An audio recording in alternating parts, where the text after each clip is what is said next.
Happy Friday, and it's Buddy Boeheim Legacy Day here on the show. We're going to get into all things of what the coach's son did throughout his Syracuse career. Going to discuss where he ranks among Syracuse's all-time ACC players. We're going to leave the Big East conversation out of this, just ACC players, kind of recap what he did over the course of his career, and how can Syracuse replace a guy like Buddy? I'll give you a hint. It's not going to be easy next year, but they're going to try to do that. So we will do all of that and more on today's Locked On Syracuse podcast. Are Locked On Syracuse, your daily podcast on the Syracuse Orange, part of the Locked On Podcast Network. Your team every day.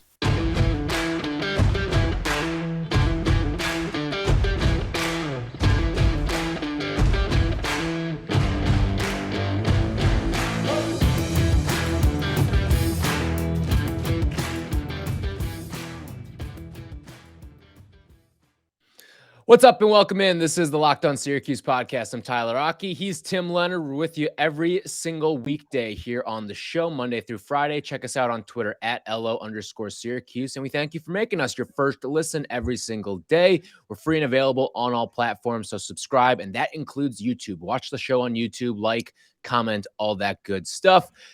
It's bittersweet doing this one, Tim, as we dive into the legacy of Buddy Boeheim, a guy who I thought at the beginning of the season and maybe even a couple of games in, he might come back, but Jim Boeheim was quick to shut it down pretty much every time it got brought up. And Buddy as well was pretty quick to shut things down and say, I'm gone after this year. I'm moving on, whether that's going to be playing overseas, whether that's going to be going to an NBA draft combine or G League combine of sorts and work his way into the draft combine is yet to be seen. But just kind of going over the course of his career, I mean, I think this is a guy who is never going to be talked about in this conversation of Syracuse developing players. And I think it's probably because of his close connection to Jim Boeheim. But I mean, this is one of the best development projects Syracuse may have ever had in terms of a guy who came in. I mean, remember how bad Buddy was to start off his college career? The guy couldn't find the bottom of the net from three, and he came in pegged as a shooter. This guy's going to be a dead-eye shooter, and he could not hit a thing from distance. But that quickly changed over the course of his career. He wrapped up with 3 stellar seasons. I mean, how about these numbers over the final 3 seasons of his career? Averaged 15.3, 17.8, and then in his senior season, 19.2 points per game. That last one led the ACC. That's a heck of a way to go for a guy who is ranked outside the top 300 on a lot of recruiting charts. Yeah, it was funny hearing him this week. He went on Devo's podcast, I guess was last week, and then went on with Mike Waters as well. And he brought up how not bad for a 349th ranked guy, I think is the exact number. And Mike Waters was like, "Oh, you know the exact number." And he's like, "Oh yeah, like that was motivation, late workouts, stuff like that. I knew that number in the back of my mind. That kept me going." And you're right, it's a guy that really exceeded expectations coming to Syracuse. He joked about how when him and his dad first were talking when he entered his freshman season, they had discussions of, all right, you're going to be a role player. We'll see. Maybe you play as a sophomore, junior. We'll see where it goes. There were talks of red shirts. Remember that right? With his freshman season? Yeah, and now here he is. They said they had a good laugh this week. He said him and his dad had a good laugh just at the fact that, can you believe we're sitting here? We just signed a deal with Rock Nation. So did Jimmy. And we're talking about NBA. And that's a legitimate thing to be talking about. And good for him because he really exceeded expectations over the 4 seasons. And he worked his ass off. Yeah. I mean, you heard the stories. You didn't know about him necessarily, but word got out about him training with Devo. He wasn't one of those Instagram workout guys. Like the Joe Burrow quote is, don't post your workouts on Instagram. Just go do them. Right. Sure. And that's kind of what Buddy did. He just went out, put in the work. If you told me this was a guy that was going to lead the ACC in scoring at one point during his college career, if you told me that, heck, if you told me he was going to average 15 points per game after his freshman season, I would have said, yeah, good one. Like, I wouldn't have believed it for a second. 15 points per game. And not only did he do that, he did it in 3 straight seasons. Yeah. And he was one of the most prolific scorers in the conference, a guy who pretty much shouldered an NCAA tournament run to the second weekend. I mean, this guy, what he did with his career is phenomenal. It is unbelievable the way that he went, like you mentioned, 349th. And the number obviously sticks with him. And it's cool to see that he has that chip on his shoulder story. But this was a guy who has always had to deal with the daddy's boy thing, coach's son stuff, and the preferential treatment as a result of that. But you look over the course of his 3 years, there weren't a lot of other guys on the roster that you'd rather have taken the shots that he took. Yeah, and you can make a case, all right, well, the roster around him was not that great. He wasn't a part of a lot of winning teams. Definitely when you compare him to a Brandon Trish or someone that had a 4-year career recently, he did not win as many games as Brandon Trish. But here are some guys that recent 4-year players, these are a couple guys that he passed in the scoring column in terms of 4-year guys. CJ Fair, Brandon Trish, Red Autry, Jason Hart, Chris Joseph, Trevor Cooney, Demetrius Nichols. Scored more points than all of those guys. Now, it's tough because not everyone's career is apples to apples. I get that. But the numbers speak for themselves. He has scored more points than any Syracuse basketball player since Jerry McNamara. Like, think about that. That's a fact, and it doesn't really seem like it is. And I guess it's a different era now. If you're really talented, you leave before 4 years. I get that. But you have to consider him as one of the better players of the ACC era when you factor in that he was one of 5 first-team All-ACC guys in Syracuse history, and since the Orange have joined the ACC. So he finishes with 1,765 points for the course of his career. That's 13th all-time, played in 121 games. And you look at the list, only 2 guys ahead of him in that group of 13, only 2 guys played fewer games than him. And you got to wonder where he might rank on this list if he had a normal junior season. Again, the team played 28 games. You're used to playing at least 30, 32, 30. If you make a deep run like they did, like if you go to the Sweet 16, you're usually expecting to play somewhere in the neighborhood of 33 to 35 games. Right. So you wonder what could have been if he had gotten that sense of normalcy in his career. And then obviously he had the game against Louisville in the ACC tournament taken away from him because of COVID. And then obviously he gets suspended for the game against Duke. So you almost wonder, like, if he had 3 or 4 more games, 5, 7 more games over the course of his career that was more in line with what some of these other players had in front of him, like, you're talking about almost 100 more points. You're talking about maybe moving yourself into the top 10 potentially in scoring all time at Syracuse. Yeah, next up was Billy Owens at 1840. So he had a little ways to go. And he's one of the guys. He was one of the guys that did it with fewer games than Buddy. It was Billy Owens and Dave Bing. And I mean, talk about 2 all-time greats. They did that in 3 seasons of work. So they may have the most impressive of them all. Yeah, and Devo was only 3 seasons as well when he passed Devo by a little bit, 14th all-time. I think he's now maybe 15th all-time in the scoring list. But that's got to be a cool moment for Buddy, a guy that he looked up to, a guy that he grew up working with, and definitely was a big part of his growth as a player. Same with GMAC. He gets close to some of GMAC's records, 3-point shooting. That's got to be pretty amazing for him. I do think that just from a scoring standpoint, he puts himself into a different tier than what we've seen recently from Syracuse guys. So you got to give him some credit for that. It's also fascinating to think back on his career because lots of ups and downs. You forget that freshman season, he was thrusted into the starting lineup and had to play that Baylor game because Frank Howard was out for that game.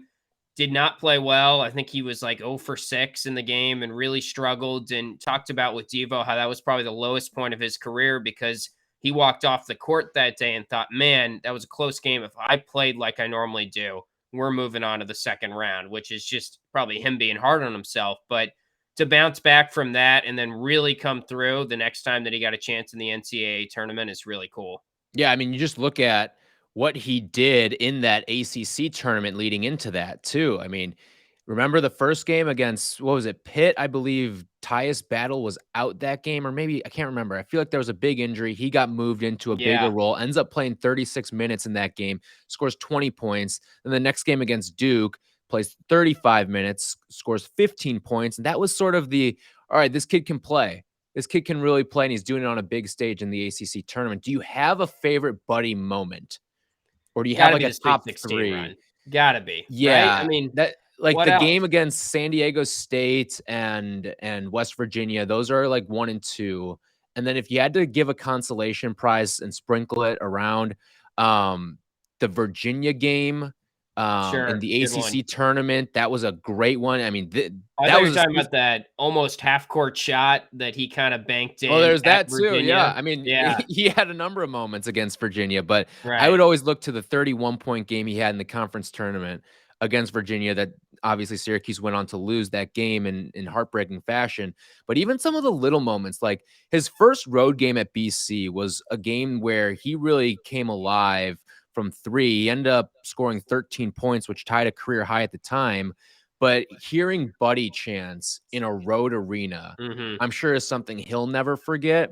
And then if you're looking at this season, I mean, there are a couple that you could point to, but I really look at that Indiana game where Yep. he just absolutely took over in the overtime periods and put together one of his best performances, 27 points, and it was he got every bit of 27 in that game.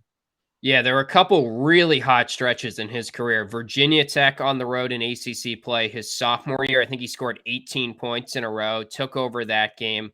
I would bunch in this year the Giannis Wake Forest game where I Yeah, believe he went for 30. he Don't even did. think he attempted a free throw in that game. And it was just a buddy like 30 where he got really hot for stretches, made some I mean, he deep was on triple threes. double watch that game. He had 37 and 5 in that one, or 35 Yeah, and 7, I should say. maybe a little generous to call it triple double watch, but yeah, no, For it college, was a yeah. good game, and 3 he did steals too. he did give some more in other areas as he progressed as a player, but he'll go down mostly as a scorer, and that's Yeah. what he was, which is pretty crazy because he came in as just a shooter, and he really developed himself into a scorer. Yeah, that's a big thing for these guys, going from shooter to scorer. That's not easy. And Buddy's certainly someone that did that. We're going to get into where he ranks among Syracuse's ACC players of all time. So only the ACC players, but where does he rank? We've got our list. We're going to share them in a little bit. But first, this is the time of year where I've pretty much given up on all of my New Year's resolutions, but not this year because I'm sticking to eating right. And that is thanks to Built Bar. It almost feels like it's not really a resolution because I love to eat them. And have you tried the puffs yet? Because if you haven't, you're missing out on one of Built Bar's best tasting bar. They're the first ever protein infused marshmallow. They're fluffy, they're marshmallowy. They're not just a protein bar. They're an absolute treat, and they're covered in 100% chocolate. Low calorie, high protein. Replace your candy bars with these because they're better. A typical candy bar can be anywhere between 200 to 300 calories, but you're not going to get that with a Built Bar. 130 calories, 4 grams of sugar, 4 net carbs, and the best part, 17 grams of protein. So check out their extensive lineup of flavors, whether it's mint brownie, coconut almond, or our favorite, the peanut butter brownie. They're all great. You got to try them out or get yourself a mix box as well. So go to built.com, use promo code LOCKED15 and get 15% off your order. Again, LOCKED15 at built.com. Use promo code LOCKED15 for 15% off at built.com. So diving into where Buddy sits among Syracuse's ACC grades, I've got a little list here, Tim. I did too. That's gonna be exciting. So Tough thing to rank for sure. it was definitely tough. So I've just got a bunch of names here spattered about. And basically, I think the only people you can put into consideration are guys who were all ACC, obviously, one and done players that went to the NBA or were first round draft picks or were just one and done guys. And then guys who just had strong careers too, like Right. built out 4-year careers. So okay, I want to throw a couple names at you and I want to see where you rank Buddy against them. Okay. These are guys. Well, I'll save it. All right. So did you rank 1 to 10? Because that's what I did. I didn't rank 1 to 10. I just put who Okay. I have above Buddy. All right. And How I'll many give you guys a do you have hint. above him? I'm just curious. I have 3, but I can be talked out of one of them. Oh, wow. Okay. I have him 7th in You have him my 7th? top 10. Okay. Yeah. Okay. So this will be interesting. All right. So I think CJ Fair, I have him Yep. higher. I have think CJ Fair number 1. Yep. Okay. I have Tyus Battle number 1. I have Battle 2. So All right. you So can make a case for either. Yep. And then the only other guy that I have a slight lean ahead of Buddy is Michael Benajay. Yeah. I had Mike Benajay 3. Then I put 3 other guys ahead of him, which was tough. I put Rakeem Christmas at 4, and I Okay. gave him a slight edge. It was only one good year, but it was a third-team All-American, according to Sporting News, was also All-ACC first team. I think he was individually more dominant in that 1 year than Buddy ever reached as a level. And then I put Elijah Hughes 5, Tyler Ennis 6. Ennis was tough because you're only It's evaluating 1 1 year. year. Yeah. So from a career standpoint, Buddy definitely clips him. But also Tyler Ennis, so many wins, so many clutch plays, such a great passer. I think it's tough because, Tyler Ennis is a more talented basketball player than Buddy Boeheim. So Mhm. some people might say, oh, of course he's ahead of Buddy. But when you evaluate the career with talent, with everything into Yeah. the equation, I gave him a slight edge. And I really like Tyler Ennis. So that might be a little bit off there to put him ahead of Buddy. I had a tough time putting anyone who went one and done ahead of Buddy. I just think that was really tough to do. The other names that I threw on this list of guys to consider, I had Marek in there. I had Jeremy Grant, Rakeem Yep. Christmas, who you put ahead, Trevor Cooney, Chris McCullough, Malachi Richardson, Tyler Lydon, and Tyler Ennis, obviously. The reason I wouldn't throw Rakeem Christmas ahead of Buddy Boeheim is because the one season, like you mentioned, it was fantastic, All-American Yeah. caliber, but it wasn't an NCAA tournament season. And you could say, okay, Buddy Boeheim's best season at Syracuse statistically also wasn't an NCAA tournament season, but Buddy also carried an NCAA tournament run. And when you're talking about legacy, I think moments like that and runs like that really matter. So that's why I'd put Buddy ahead of that. Elijah Hughes is an interesting one. But again, he's one of those guys. He only played 2 years at Syracuse, so it was tough for me to do that. And he only played in one NCAA tournament game, albeit he was the best player on the Yeah, it was floor good. in that NCAA tournament game against Baylor in the 8-9 matchup. But he never won an NCAA tournament game, so it's tough for me to legacy-wise put him ahead of Buddy Boeheim as well. Yeah, I mean, it's not like Rakeem Christmas didn't win, though. I believe he was a part of the Final Four team and was also a member of the team that got to number 1 in the country, was a starter on that team. So I gave him a slight edge. Tyler Ennis was also a second-team All-American as a freshman. The 3 All-Americans, based on any sort of sporting news or whatever you want to look at that ranks All-Americans, since Syracuse has joined the ACC, is CJ Fair, Rakeem Christmas, Tyler Ennis. I don't think anyone else has received any. I mean, Buddy was a preseason All-American this year, but I'm talking end of the Yeah, that season doesn't mean All-American. anything. Yeah. And then you got 5 All-ACC first-team players. So I think Buddy is in a tier that after you get done with CJ Fair, Tyus Battle, Mike Benajay, those 3 to me are probably your top tier in the ACC. Then Elijah and Buddy are really pretty comparable because they're the only 2 players that have led Syracuse in score or led the ACC in scoring. Syracuse players to do that, but also you could say that they did it on bad teams. Buddy having that Sweet 16 run, though, does elevate him into a different tier that is better than some of the other players in the discussion, I think. And I think you do have to call it Buddy Boeheim's Sweet 16 run. Too, Yeah. because he took over, right. Not just that, but even the games that he won to get them into the tournament too down the stretch. I mean, we talked about the Virginia game. They didn't win that game, but the game before that against NC State, he was lights out in that game too. And it was just some of the run, everything down the stretch. I mean, I don't know if we lit a fire under his ass by saying we were going to eat burnt oranges at the end of the season if they made the tournament. But I mean, without him making that Herculean run, this program right now would be sitting at 4 straight seasons without an NCAA tournament win. Right. Just think about that. Like, if he doesn't do that, if he doesn't have that game against San Diego State and then follow it up with another one against West Virginia. Really 5 seasons, right? Because the NIT was right before. So since the Final Four. No, the year before that, it was, was another Sweet 16 run in there.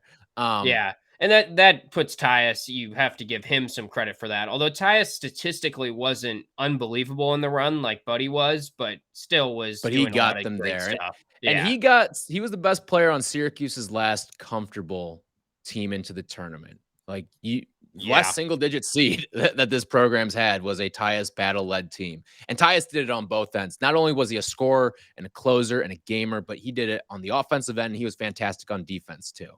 Right. The thing that I gave a slight edge to Elijah Hughes for compared to Buddy is the fact that Elijah Hughes never seemed to have as many down games as Buddy. He was consistently 20 points. And it's probably unfair because Buddy's worst stretch in his Syracuse career, when we knew him to be one of the starters, was right after COVID. And he had a really down start to the sophomore season or his junior season, which of course was along with Gerard, and they were really struggling as a team. But I mean, if you would have told us January last year, February last year, that Buddy Boeheim was going to finish as an all ACC guy and a top 5 arguably player in this ACC era for Syracuse, I think a lot of people would have, told you that you had 10 heads or something, because at that point, people were asking Buddy to get benched, and it's easy to forget just how quickly that turned. And so much of that was probably COVID influence. So I don't knock him too much, but it's not like Elijah Hughes or Tyler Ennis really ever had down moments to the degree that Buddy did. And that's fair. That's certainly fair. All right. We will get into how Syracuse replaces him, because it's not going to be an easy task for the Orange, but they're going to try to do that next year. But first, our next partner has a product that I use literally every day. I started taking Athletic Greens because I wanted a supplement that actually tastes great. And that's exactly what I get when I use my Athletic Greens every single morning. So what is this stuff? With one delicious scoop of Athletic Greens, you're absorbing 75 high-quality vitamins, minerals, whole food sourced superfoods, probiotics, and adaptogens to help start your day right. The special blend of ingredients supports your gut health, your nervous system, your immune system, your energy, recovery, focus, and aging, all the things that you need to live a happy life. So if you're someone who has a keto diet, a paleo diet, a vegan diet, dairy-free, gluten-free, doesn't matter. This Athletic Green stuff is good for you still. And there's the importance of the multivitamin as well. Tons of people take some kind of multivitamin, and it's important to choose one with high quality ingredients that your body will actually absorb. And that's what you get when you choose Athletic Greens. Athletic Greens was created when the founder experienced a ton of gut health issues and ended up on a complicated supplement routine to recover. And it cost him $100 a day. That's not what you're going to get with Athletic Greens. Super affordable. So to make it easy, Athletic Greens is going to give you a free 1 immune supporting vitamin D and 5 free travel packs with your first purchase. All you have to do is visit athleticgreens.com/college. Again, that is athleticgreens.com/college to take ownership over your health and pick up the ultimate daily nutritional insurance. Also, it is that time of year again, as college basketball's tournament is finally upon us. If you're like Tyler and I, we have been doing a lot of betting on these games, making them interesting without Syracuse in the field. We've been doing it over at betonline.net, is your number one source for all of your sports betting needs and info, from all the latest odds, contests, and player props. They're all over at BetOnline. They even have podcasts and news that you can get updated on over on their website, betonline.net. And it's not just basketball. BetOnline is your continued source for all of your sporting wagering information needs, including live betting and your favorite Vegas casino games. If you're missing out on that Vegas feeling and you want to play some of those games, you can do it over at betonline.net. Head to the website today or use your mobile device to learn more about the trends and action. BetOnline, where the game starts.